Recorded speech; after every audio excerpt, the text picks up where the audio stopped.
Tatlong warning signs of kidney stones. Una, biglaan at matinding sakit. Ang sakit na may kaugnayan sa mga bato sa bato ay kadalasang dumarating ng biglaan at kung minsan ay inihahalin tulad pa ito sa tindi ng sakit na tulad ng isang nanganganak na babae. Ikalawa, dugo sa ihi. Ang isa pang posibleng babala ng mga bato sa bato ay ang pagkakaroon ng dugo sa ihi ng isang tao.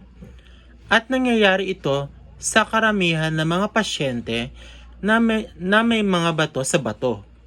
Ang dugo sa ihi ay isang abnormal na kondisyon at dapat kang masuri kung mapapansin mo ang sintomas na ito.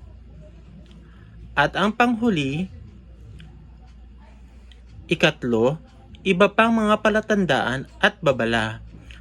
Habang ang biglaan at matinding pananakit ng tiyan o likod at dugo sa ihi ay maaaring maging pangunahing tagapagpahiwatig ng mga bato sa bato, binanggit din ang iba pang mga babalang palatandaan tulad ng mga sumusunod.